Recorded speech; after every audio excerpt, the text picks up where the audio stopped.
ಎಲ್ಲರಿಗೂ ನಮಸ್ಕಾರ, ಶುಭೋದಯ, ಶುಭ ಬೆಳಗು. ನಾನು ಶಶಿಧರ್ ಭಟ್. ಇದು ನನ್ನ ಡಿಜಿಟಲ್ ವಾಹಿನಿ. ಇದನ್ನು ಲೈಕ್ ಮಾಡಿ, ಸಬ್ಸ್ಕ್ರೈಬ್ ಮಾಡಿ, ಬೆಲ್ ಐಕಾನ್ನ ಪ್ರೆಸ್ ಮಾಡೋದಕ್ಕೆ ಮರಿಬೇಡಿ.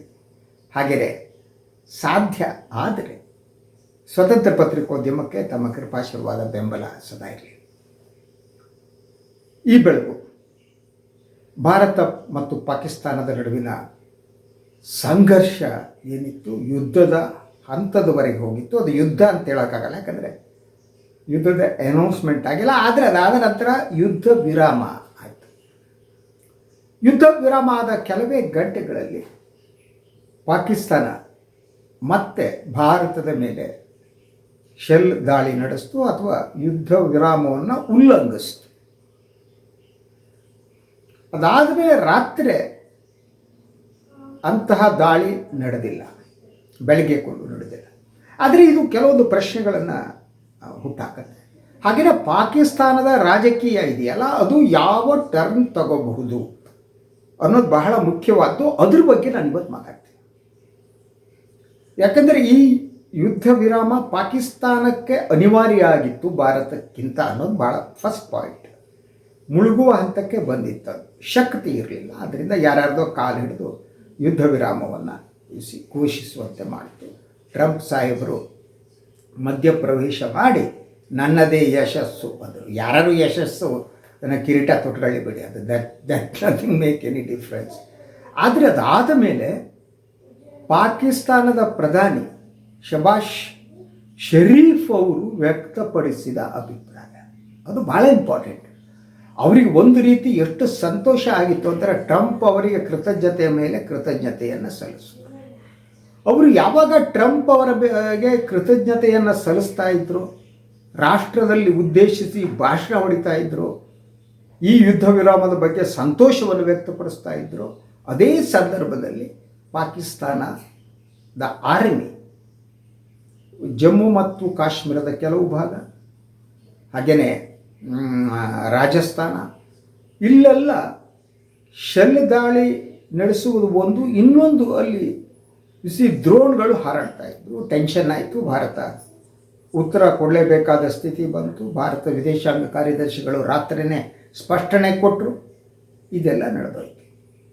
ಈಗಿರುವ ಪ್ರಶ್ನೆ ಏನಿದೆ, ಇದರ ಪರಿಣಾಮ ಪಾಕಿಸ್ತಾನದಲ್ಲಿ ಏನಾಗುತ್ತೆ? ಒಂದೇ ಭಾಳ ಸರಳವಾದ ಪ್ರಶ್ನೆ ಅಂದರೆ, ಪಾಕಿಸ್ತಾನ ಯಾವತ್ತೂ ತಲೆದಂಡದ ರಾಜಕಾರಣದಲ್ಲಿ ನಿರತಾಗಿರುತ್ತೆ.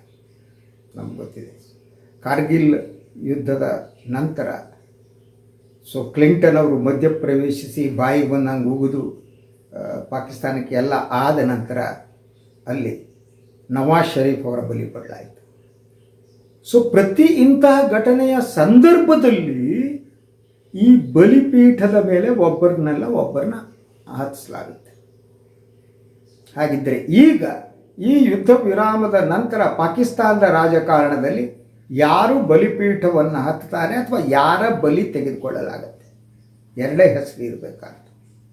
ಒಂದು ಪ್ರಧಾನಿ ಶಹಬಾಜ್ ಶರೀಫ್ ಅವರು ಅಥವಾ ಸೇನಾ ಮುಖ್ಯಸ್ಥ ಮುಲ್ಲಾ ಮುನೀರ. ಇಡೀ ಈ ಘಟನೆಗೆ ಕಾರಣವಾದಂಥ ಮುಲ್ಲಾ ಮುನೀರ ಅವರ ತಲೆದಂಡ ಆಗುತ್ತಾ ಅಂತ. ಹಾಗೆ ನೋಡಿದರೆ ಮುಲ್ಲಾ ಮುನೀರು ಮತ್ತು ಈ ಶಹಬಾಜ್ ಶರೀಫು ಇದ್ದಾರೆ, ಇವರು ಬೇರೆ ಅಲ್ಲವೇ ಅಲ್ಲ. ಮುನೀರ್ ಏನಿದ್ದಾರೆ, ಆ ಮುನೀರ್ ಅವರ ಡಮ್ಮಿನೇ ಈ ಪ್ರಧಾನಿ.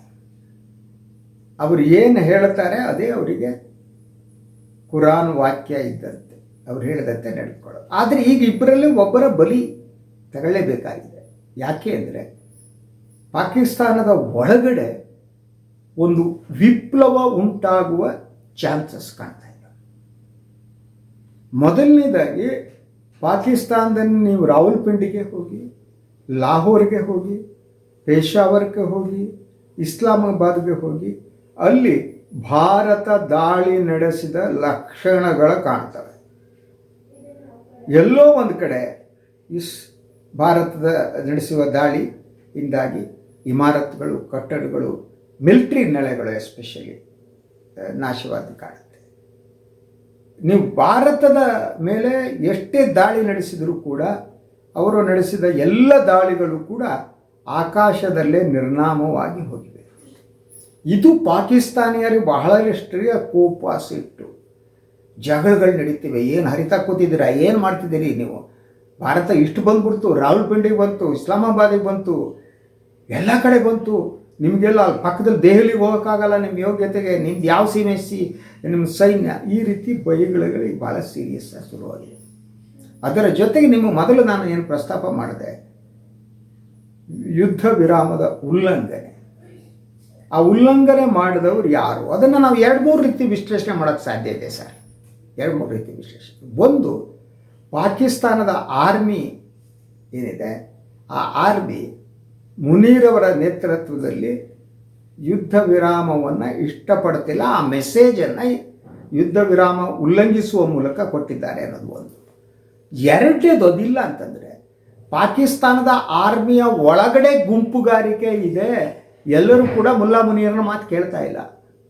ಆ ಕಾರಣಕ್ಕಾಗಿ ಏನು ರೀಜ್ನಲ್ ಕಮಾಂಡರ್ ಇರ್ತಾರೆ ನೋಡಿ, ರೀಜ್ನಲ್ ಕಮಾಂಡರ್. ಈಗ ಜಮ್ಮು ಆ್ಯಂಡ್ ಕಾಶ್ಮೀರ್, ರಾಜಸ್ಥಾನ, ಈ ಏರಿಯಾಕ್ಕೆ ಸಂಬಂಧಪಟ್ಟ ಕಮಾಂಡರ್ಗಳು ಅವರು ಯುದ್ಧ ವಿರಾಮವನ್ನು ಒಪ್ಪಿಕೊಳ್ಳದೆ ದಾಳಿಯನ್ನು ಮುಂದುವರಿಸಿದ್ರು ಅನ್ನೋದು ಒಂದು. ಅಂದರೆ ಒಂದು, ಪಾಕಿಸ್ತಾನದ ಸೈನ್ಯದ ಒಳಗಡೆ ಇರಬಹುದಾದ ಬಿಕ್ಕಟ್ಟು, ಅಥವಾ ಯಾವಾಗಲೂ ಇರುವಂತೆ ಚುನಾಯಿತ ಸರ್ಕಾರ ಅಂತ ಹೇಳಬಹುದಾದ ಈ ಡಮ್ಮಿ ಸರ್ಕಾರ ಇದೆಯಲ್ಲ ಅದು, ಮತ್ತು ಮುಲ್ಲಾ ಮುನೀರನ ಸೈನ್ಯದ ನಡುವೆ ಇರಬಹುದಾದ ಬಿಕ್ಕಟ್ಟು, ಅಥವಾ ಸೈನ್ಯದ ಕಮಾಂಡರ್ಗಳು ಏನಿದ್ದಾರೆ ಅವರು ಮಾತು ಕೇಳದಿರುವ ಸ್ಥಿತಿ. ಇದು ಯಾವುದು ಬೇಕಾದ್ರೂ ಆಗಿರ್ಬೋದು, ಯಾವುದು ಬೇಕಾದ್ರೂ ಆಗಿರ್ಬೋದು. ಈ ಎಲ್ಲ ಸಾಧ್ಯತೆಗಳು ಕಾಣ್ತವೆ. ಈ ಸಾಧ್ಯತೆಗಳಿಂದಾಗೇ ನಿನ್ನೆ ರಾತ್ರಿ ದಾಳಿ ನಡೀತು.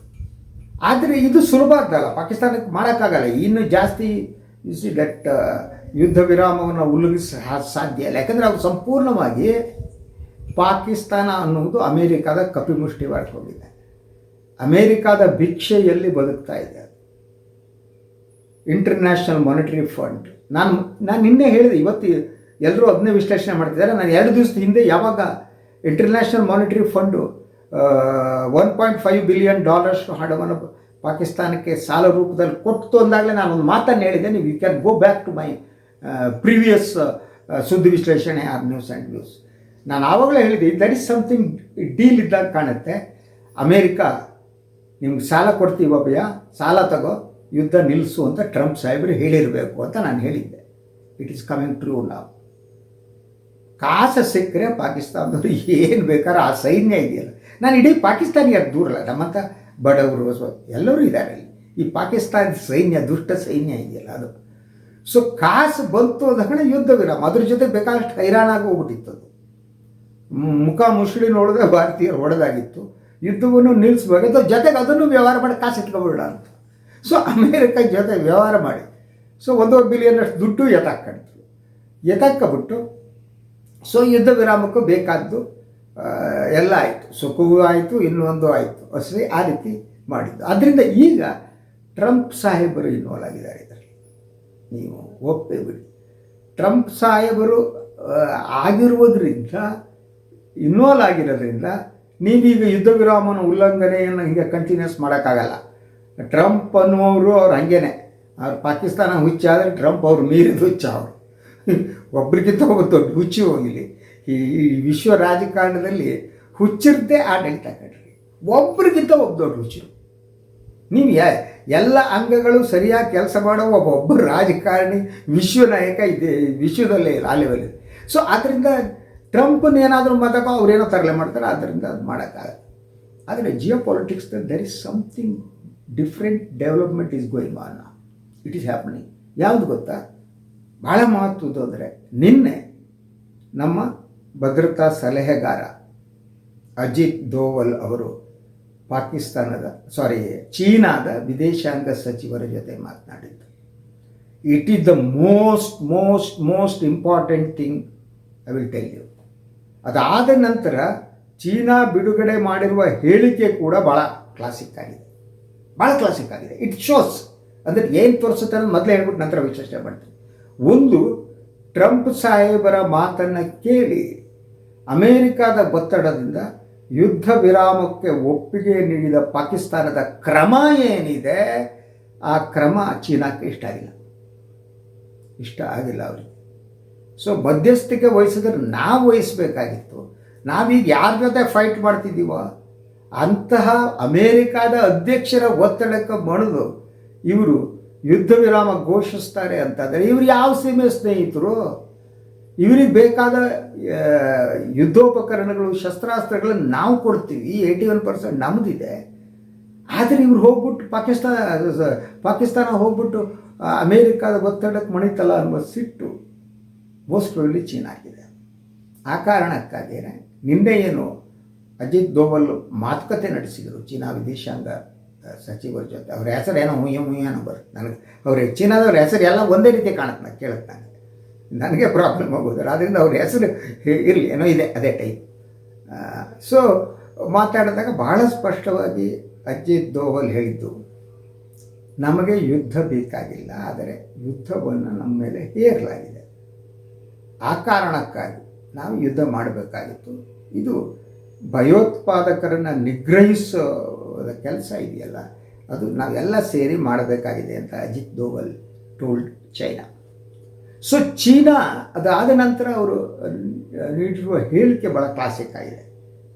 ಒಂದು ಅದು ಚೀನಾದ ಗ್ಲೋಬಲ್ ಟೈಮ್ಸ್ನಲ್ಲೂ ಬಂದಿದೆ, ಹಾಗೆ ಆ ಹೇಳಿಕೆ ಬಿಡುಗಡೆ ಕೂಡ ಆಗಿದೆ. ಸೊ ಚೀನಾ ಭಾಳ ಸ್ಪಷ್ಟವಾಗಿ ಟೆರರಿಸಮನ್ನು ಖಂಡಿಸಿದೆ ಒಂದು. ಅದರ ಜೊತೆಗೆ ಪಾಯಿಂಟ್ ನಂಬರ್ 2, ಈಗ 3 ದಿನಗಳ ಹಿಂದೆ ಪಾಕಿಸ್ತಾನದ ಪರವಾದ ಒಂದು ನಿಲುಮೆಯನ್ನು ಹೊಂದಿದ್ದಂಥ ಚೀನಾ ಇದರಲ್ಲಿ it shows it's balancing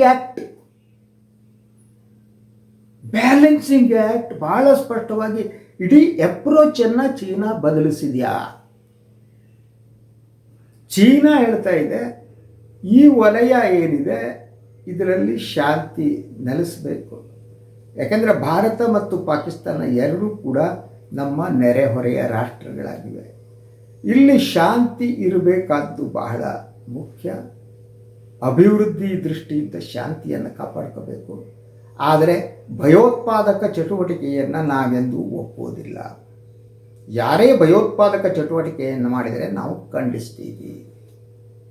so ಇಡೀ ಸ್ಟೇಟ್ಮೆಂಟ್ನಲ್ಲಿ ನಿನ್ನೆ ನೀಡಿರೋ ಸ್ಟೇಟ್ಮೆಂಟ್ ನೀವು ಇವತ್ತು ಮಾಧ್ಯಮದಲ್ಲಿ ಗಮನಿಸ್ಬೋದು, ಪ್ರಮುಖ ಇಂಗ್ಲೀಷ್ ಪತ್ರಿಕೆಗಳಲ್ಲೆಲ್ಲ ಬಂದಿದೆ ಅದು. ಸೊ ಬಹಳ ಸ್ಪಷ್ಟವಾಗಿ ಚೀನಾ ಪಾಕಿಸ್ತಾನವನ್ನು ಶ್ಲಾಘಿಸುವ ಇನ್ನೊಂದು ಮಾಡುವ ಯತ್ನವನ್ನು ಮಾಡಿಲ್ಲ. ಆದರೆ ಪಾಕಿಸ್ತಾನದ ಉಪಪ್ರಧಾನಿಯ ಜೊತೆಗೂ ಕೂಡ ಚೀನಾ ವಿದೇಶಾಂಗ ಸಚಿವರು ಮಾತನಾಡಿದ್ದಾರೆ. ಅಲ್ಲೂ ಕೂಡ ಅವರು ಬಹಳ ಸ್ಪಷ್ಟವಾಗಿ ಹೇಳಿದ್ದು, ಎಟ್ ಎನಿ ಕಾಸ್ಟ್ ಭಾರತ ಮತ್ತು ಪಾಕಿಸ್ತಾನಗಳು ಪರಸ್ಪರ ಮಾತುಕತೆಯ ಮೂಲಕ ತಮ್ಮ ಸಮಸ್ಯೆಗಳನ್ನು ಬಗೆಹರಿಸ್ಕೋಬೇಕು ಮತ್ತು ಶಾಂತಿ ಸೌಹಾರ್ದತೆಯನ್ನು ಕಾಪಾಡ್ಕೋಬೇಕು. ಮಾತುಕತೆಗೆ ಬೇಕಾದಂಥ ವಾತಾವರಣವನ್ನು ಸೃಷ್ಟಿಸಬೇಕು. ಸೊ ಇದನ್ನೆಲ್ಲ ಹೇಳುವ ಮೂಲಕ ಚೀನಾ ಒಂದು ಯುದ್ಧ ವಿರಾಮವನ್ನು ಸ್ವಾಗತಿಸಿದೆ, ಪಾಯಿಂಟ್ ನಂಬರ್ 1. ಸೊ ಭಯೋತ್ಪಾದಕ ಚಟುವಟಿಕೆ ಏನು ನಡೆದಿತ್ತು ಪಹಲ್ಗಾಮ್ನಲ್ಲಿ ಅದನ್ನು ಬಲವಾಗಿ ಖಂಡಿಸಿದೆ, ಪಾಯಿಂಟ್ ನಂಬರ್ 2. ಪಾಯಿಂಟ್ ನಂಬರ್ 3, ಚೀನಾದ ಪರವಾದ ಒಲವನ್ನು ತೋರಿಸಿಲ್ಲ. ಪಾಯಿಂಟ್ ನಂಬರ್ 4, ಈ ವಲಯದಲ್ಲಿ ಶಾಂತಿಯನ್ನು ಕಾಪಾಡಿಕೊಂಡು ಬರಬೇಕಾದ ಅನಿವಾರ್ಯತೆಯನ್ನು ಒತ್ತಿ ಹೇಳಿದೆ. ಸೊ ಚೀನಾದ ಒಟ್ಟಾರೆ ನಿಲುಮೆಯಲ್ಲಿ it's is little bit shift, ಅಂತ ದೊಡ್ಡ ಶಿಫ್ಟ್ ಅಲ್ಲ. ಅಜಿತ್ ದೋವಲ್ ಅವರು ಮಾತನಾಡಿದ ಮೇಲೆ ಸ್ವಲ್ಪ ಈ ಕಡೆ ಶಿಫ್ಟ್ ಆದಾಗ ಕಾಣ್ತಾ ಇದೆ. ಸೊ ಚೀನಾ ಈಗ ಅಂದುಕೊಂಡಿದ್ದು ಏನು, ಈ ಒಂದು ಸಂಘರ್ಷ ಕಡಿಮೆ ಆದ ಮೇಲೆ again every country will have to concentrate on economy ಅಲ್ವಾ, ಆರ್ಥಿಕತೆಯ ಮೇಲೆ ಕಾನ್ಸಂಟ್ರೇಟ್ ಮಾಡಬೇಕು.